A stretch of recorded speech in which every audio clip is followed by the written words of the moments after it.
Welcome back to views FLS G2. So നമ്മളൊരു പുതിയ video ആയിട്ട് വന്നിരിക്കുകയാണ്. ഇന്നത്തെ വീഡിയോയിൽ റോയൽ എൻഫീൽഡിൻ്റെ ക്ലാസിക്സ് 350 ആണ് നമ്മൾ റിവ്യൂ ചെയ്യാൻ പോകുന്നത്.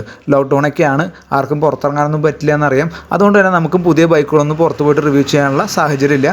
സോ ഇന്ന് നമ്മുടെ സ്വന്തം വണ്ടി തന്നെ ഒന്ന് റിവ്യൂ ചെയ്യാമെന്ന് വിചാരിച്ചു. ഇതൊരു 2011 മോഡൽ സിൽവർ കളർ ക്ലാസിക് 350 ആണ്.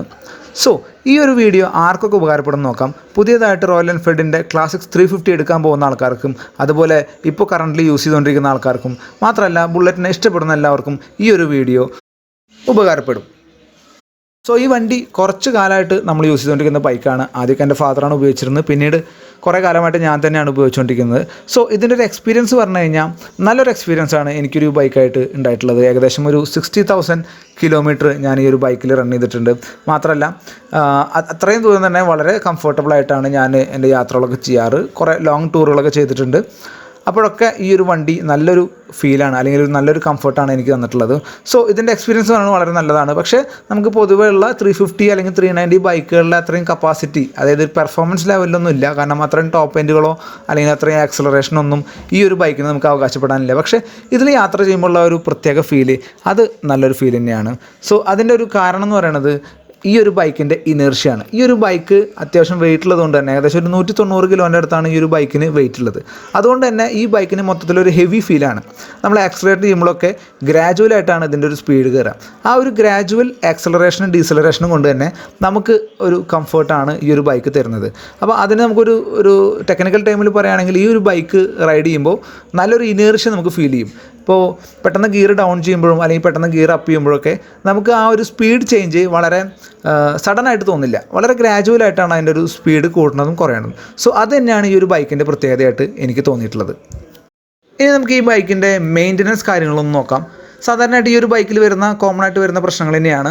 അത് ഇത്രയും കാലം ഉപയോഗിക്കുമ്പോൾ വന്നിട്ടുള്ള പ്രശ്നങ്ങളാണ് പറയുന്നത്. ചെറിയ ഷോർട്ട് ടൈമിലേക്കായിട്ടുള്ള പ്രശ്നങ്ങളൊന്നും നമ്മളിതിൽ മെൻഷൻ ചെയ്യുന്നില്ല. ഇമ്പോർട്ടൻ്റ് ആയിട്ടുള്ള കുറച്ച് കാര്യങ്ങൾ മാത്രമാണ് മെൻഷൻ ചെയ്യുന്നത്. ഫസ്റ്റ് തന്നെ എനിക്ക് പറയാനുള്ളത്, ഇതിൻ്റെ ഫ്രണ്ട് വീലിൽ ഒരു ബെയറിംഗ് ഉണ്ട്. നമ്മൾ നല്ല റഫായിട്ടുള്ള റോഡുകളാണ് ഓടിക്കണമെങ്കിൽ ആ ഒരു ഫ്രണ്ട് വീലിൻ്റെ ഒരു ബെയറിംഗ് പോകാനുള്ള സാധ്യതയുണ്ട്. അതുപോലെ ഡിസ്ക് ബ്രേക്കിൻ്റെ പാഡുകൾ നമുക്ക് ഇടയ്ക്ക് മാറ്റേണ്ടതായിട്ട് വരും. കാരണം അത്രയും വെയിറ്റുള്ള വണ്ടിയാണ്. അപ്പോൾ അതിൻ്റെ ബ്രേക്ക് പിടിക്കുമ്പോൾ അതിൻ്റേതായിട്ടുള്ള ഒരു ആവശ്യം വരും. പിന്നെ അതുപോലെ ഈ ബൈക്കിൻ്റെ ഫ്രണ്ട് ഫോർക്കിൽ കുറച്ച് ഓയിലും അതുപോലെ ഒരു ടോർഷൻ സ്പ്രിംഗ് ഒക്കെ ഉണ്ട്. അതൊക്കെ നമുക്ക് ഒരു 50,000 കിലോമീറ്റർ ഒക്കെ കഴിഞ്ഞാൽ ഒന്ന് മാറ്റേണ്ടത് നല്ലതായിരിക്കും. അതുപോലെ ഫ്രണ്ട് ഡിസ്ക് ബ്രേക്കിൻ്റെ ഒരു കാര്യം പറയുകയാണെങ്കിൽ ഈ ഒരു ഫ്ലൂയിഡ് ബോക്സിൻ്റെ ഉള്ളിൽ ചെറിയൊരു പിസ്റ്റൺ ഉണ്ട് നമ്മുടെ ലിവറിൻ്റെ തൊട്ടടുത്തായിട്ട്. ആ പിസ്റ്റൺ ഇടയ്ക്ക് കംപ്ലൈൻ്റ് ആയിട്ട് ഇതിന്ന് ഓയിൽ ലീക്കായിട്ട് വരാറുള്ള ഒരു ഫീലുണ്ട്. അത് നമുക്കൊരു പ്രശ്നമായിട്ട് തോന്നിയിട്ടുണ്ട്. പിന്നെ അതുപോലെ ഇതിൻ്റെ കീയുടെ കാര്യം പറയുകയാണെങ്കിൽ മഴയോ കുറച്ച് വെയിലൊക്കെ കൊണ്ട് കഴിഞ്ഞാൽ ഈ കീ കുറച്ച് ടൈറ്റായിട്ട് ഈ കീയുടെ സോക്കറ്റ് ഒന്ന് മാറ്റേണ്ടി വരാറുണ്ട്. അപ്പോൾ കീയുടെ സെറ്റിൻ്റെ കൂടെ തന്നെ നമുക്ക് പെട്രോൾ ടാങ്കിൻ്റെ മുകളിലത്തെ കീയും അതുപോലെ ലോക്കിൻ്റെ അവിടുത്തെ കീയും നമുക്ക് മാറേണ്ടതായിട്ട് വരാറുണ്ട്. പിന്നെ ഒരു കാര്യം പറയാനുള്ളത്, ഈ ബൈക്കിൻ്റെ ലോക്ക് എന്ന് പറയുന്നത് റൈറ്റ് സൈഡിൽ ഹെഡിൻ്റെ താഴെയായിട്ടാണ് വരുന്നത്. അതിന് തൊട്ട് മുകളിലായിട്ട് തന്നെ ഒരു ബെയറിംഗ് ഉണ്ട്. അതിന് കോൺസെപ്റ്റ് ബെയറിംഗ് എന്ന് പറയും. അതായത് വണ്ടിയുടെ ഹാൻഡിൽ, ഹെഡ്, വീലൊക്കെ കൂടുന്ന ആ ഒരു മൊത്തം പാർട്സ് എല്ലാം കൂടി വണ്ടിയുടെ ബോഡിയിലേക്ക് ജോയിൻ ചെയ്തിട്ടുള്ള ഒരു ബെയറിംഗ് വെച്ചിട്ടാണ്. ആ ബെയറിംഗ് ഇടയ്ക്ക് കംപ്ലൈൻ്റ് ആവാനുള്ള സാധ്യതയുണ്ട്. അതൊക്കെ ഒരുപാട് റഫ് റോഡ് കൂടെ ഓടിച്ചാൽ മാത്രമേ ഉണ്ടാവുള്ളൂ. നേരത്തെ പറഞ്ഞിട്ടുള്ള ഫ്രണ്ട് വീലിൻ്റെ ബെയറിംഗ് പോണതും ഇതേപോലത്തെ ഈ കോൺസെപ്റ്റ് മാറുന്നതൊക്കെ ഒരുപാട് റഫ് റോഡുകളിൽ സ്ഥിരമായിട്ട് ഓടിക്കുന്നുണ്ടെങ്കിൽ മാത്രമേ പ്രശ്നം വരുന്നുള്ളൂ. ഇനി നമുക്ക് ഇതിൻ്റെ എഞ്ചിൻ സൈഡിലേക്ക് ഒന്ന് പോയി നോക്കാം. ഈ എഞ്ചിൻ്റെ ഒരു മെയിൻ പ്രശ്നം എന്ന് പറയുന്നത് ഇതൊരു ലോങ് സ്ട്രോക്ക് എഞ്ചിനാണ്, കുറച്ച് ഹെവി ആയിട്ടുള്ള എഞ്ചിനാണ്.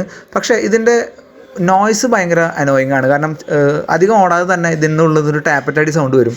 മാത്രമല്ല ഇതിൻ്റെ പിസ്റ്റൺ റിങ് അടിക്കുന്ന ഒരു സൗണ്ട് വരും. കുറേ കാലം കഴിഞ്ഞ് കഴിഞ്ഞാൽ ഈ പിസ്റ്റൻ്റെ റിങ്ങൊക്കെ കുറച്ച് തേയ്മാനം വന്നിട്ട് അവിടെ കിടന്ന് ലൂസായിട്ട് കിടന്ന് അടിക്കുന്ന ഒരു ഫീല് മൊത്തത്തിൽ വരും. പിന്നെ ഇതാണ് നമ്മുടെ സ്റ്റാർട്ടർ മോട്ടർ എന്ന് പറയുന്നത്. സോ ഈ ഒരു മോട്ടർ അപൂർവം ചില സാഹചര്യങ്ങളിൽ പോകാറുണ്ട്. അതുപോലെ ഈ കാണുന്നതാണ് നമ്മുടെ കാർബറേറ്റർ പ്രോപ്പറായിട്ട് ഇത്ര കിലോമീറ്റർ കഴിയുമ്പോൾ ക്ലീൻ ചെയ്തില്ലെങ്കിൽ അത് നമുക്ക് മാറേണ്ടതായിട്ട് വരും. അതിനുശേഷം ഇമ്പോർട്ടൻ്റ് ആയിട്ട് വേറെ പറയാനുള്ളൊരു കാര്യം എന്ന് പറയുന്നത്, ഈ എയർ ഫിൽറ്റർ നമ്മൾ പ്രോപ്പറായിട്ട് മാറ്റണം. ഈ ട്രയാങ്കുലർ ബോക്സിൻ്റെ ഉള്ളിലാണ് എയർ ഫിൽറ്റർ ഇരിക്കുന്നത്. പിന്നെ ഈ ഒരു ബ്രേക്ക് ലിവർ എന്ന് പറയുന്നത് കോർണറൊക്കെ ചെയ്യുമ്പോൾ ചിലപ്പോൾ താഴെയൊക്കെ തട്ടാനുള്ള സാധ്യത ഉണ്ട്. അത്രയും താഴ്ന്നിട്ടാണ് ഈ ബ്രേക്ക് ചില സമയത്ത് നമ്മൾ പിടിക്കുമ്പോൾ വരാറുള്ളത്. പിന്നെ ഇതിൻ്റെ അടിയിലത്തെ സെൻട്രൽ സ്റ്റാൻഡിൻ്റെ അവിടെ ഒരു സ്ക്വയർ പീസായിട്ട് കാണാൻ പറ്റും. അത് ഒരു റബ്ബർ ബുഷാണ്. അതിടയ്ക്ക് വീണ് പോയി കഴിഞ്ഞാൽ സെൻട്രൽ സ്റ്റാൻഡ് തട്ടുമ്പോൾ ഒരു സൗണ്ട് വരാറുണ്ട്. പിന്നെ നമ്മുടെ സൈലൻസർ മര്യാദയ്ക്ക് തുടച്ചില്ലെങ്കിൽ അത് തുരുമ്പ് വരും. നമ്മൾ ഇത്രയും കാലമായിട്ട് ക്ലീനായിട്ട് തുടങ്ങുന്നതാണ് വളരെ കുറച്ച് മാത്രം റസ്റ്റ് വന്നിരിക്കുന്നത്. സാധാരണ നമ്മളൊന്ന് വെയിലത്ത് വെച്ച് മഴയത്ത് വയ്ക്കുമ്പോഴൊക്കെ നന്നായി റസ്റ്റ് വരും. പിന്നെ നമുക്ക് പറയാനുള്ളത് ഈ ചെയിൻ ആൻഡ് സ്പ്രോക്കറ്റിൻ്റെ കാര്യമാണ്.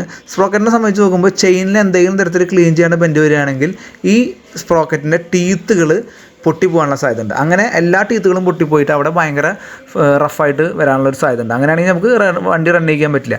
പിന്നെ ഈ ഒരു സീറ്റിൻ്റെ സ്പ്രിങ്ങിനെ പറ്റി പറയുകയാണെങ്കിൽ ഇത് കുറേ കഴിഞ്ഞാൽ റിജിഡ് ആവുമെന്ന് കേട്ടിട്ടുണ്ട്.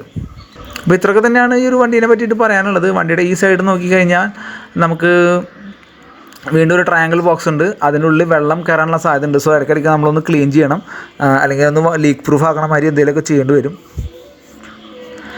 പിന്നെ ഇതാണ് എഞ്ചിൻ്റെ ഈ സൈഡിൻ്റെ ഉള്ളിൽ ഒരു ക്ലച്ച് പ്ലേറ്റ് ഒക്കെ ഉണ്ട്. അത് നമ്മൾ പ്രോപ്പറായിട്ട് ഗിയർ ഷിഫ്റ്റിംഗ് ഒന്നും നടന്നില്ല, അല്ലെങ്കിൽ ഹാഫ് ക്ലച്ചൊക്കെ കൊടുത്തിട്ടാണ് നമ്മൾ ഓടിക്കണമെന്നുണ്ടെങ്കിൽ, അല്ലെങ്കിൽ ക്ലച്ച് കംപ്ലീറ്റ് ചെയ്യാണ്ട് പിടിക്കുന്നുണ്ടെങ്കിൽ ആ ക്ലച്ച് പാഡ് അതിൻ്റെ അകത്ത് പോകാനുള്ള സാധ്യത ഉണ്ട്. അപ്പോൾ ഇതാണ് നമ്മുടെ ക്ലച്ച് കേബിൾ പോണ വഴി.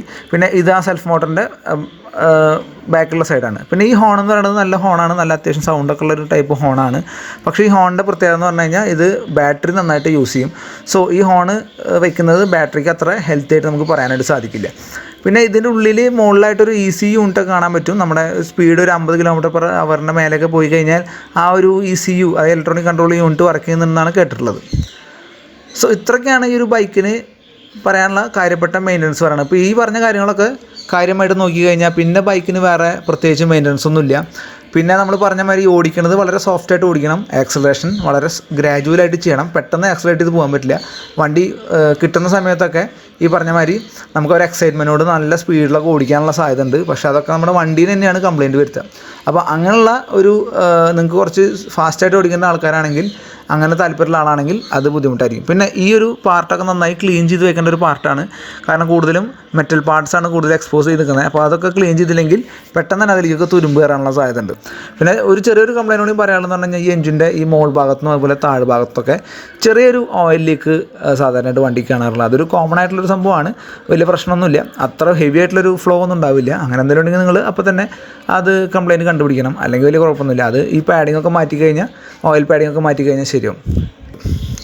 അപ്പോൾ നമ്മളൊരു നല്ല സ്പീഡിലൊക്കെ പോകാനുള്ള, ഫാസ്റ്റായിട്ടൊക്കെ പോകാനുള്ള ഒരു ബൈക്കാണ് ഉദ്ദേശിക്കണമെങ്കിൽ നിങ്ങൾക്ക് 350cc സെഗ്മെൻറ്റിൽ ഹോണ്ട ഹൈനസോ അല്ലെങ്കിൽ 390 ബൈക്കൊക്കെ എടുക്കാം. KTM അല്ലെങ്കിൽ ഡോമിനാറൊക്കെ എടുക്കാം. ഈ ഒരു ബൈക്കിലേക്ക് ഞാൻ പ്രിഫർ ചെയ്യില്ല. പക്ഷേ നിങ്ങൾക്കൊരു കൂളായിട്ട്, കാമായിട്ട്, ഒരു സ്മൂത്തായിട്ട്, ഒരു ഫ്ലോയിൽ അങ്ങനെ പോകണമെന്നുണ്ടെങ്കിൽ ഈ ഒരു ബൈക്ക് എടുക്കുകയായിരിക്കും നല്ലത്.